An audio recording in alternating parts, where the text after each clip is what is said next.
I'm Bruce Brace. I'm the global lead for security and public safety consulting at Buro Happold. So today is the 30th conference of the Association of Security Consultants being held at the Hilton Hotel at Terminal 5 at Heathrow. My talk is focused about the geopolitical risks that supply chains face. And this is very important because it's the one thing that organizations cannot control themselves, but they can plan for geopolitical incidents that may affect their supply chains.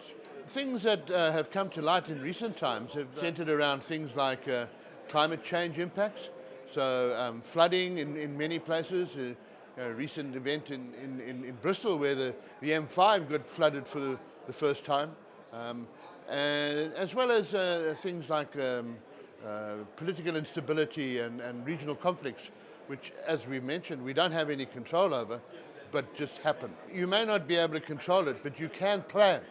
And if you plan properly, you should be able to get your organization through some of these serious disruptions that occur. Well, one of the biggest faults that I've come across is that many organizations don't actually understand that they can't outsource risk. Risk exists no matter what. And if we as the organization are facing a risk, our supply chain is also facing it.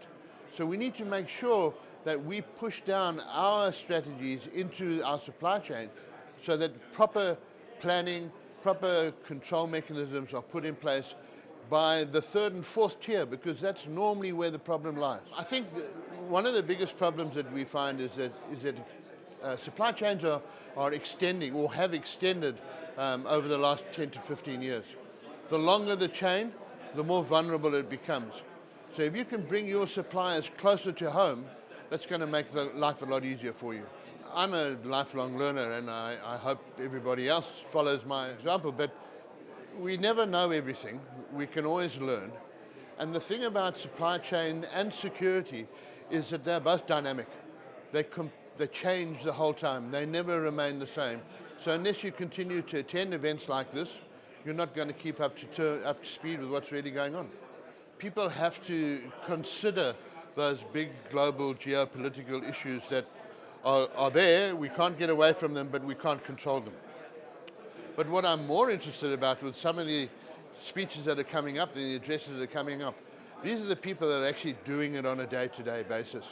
And I'm really keen to see how my thoughts on what supply chain resilience fits in with what they think and what they're actually doing. I was just sat next to a friend of mine, Frank Cannon, who's just come back from Holland, where he's working with a Dutch petroleum company, and he was chatting to me about some of the issues that they're having over there, which are totally different to what we're having in the UK. So you can't stop learning, and people are bringing their day-to-day experiences to the conference and talking about them, which you can only learn from.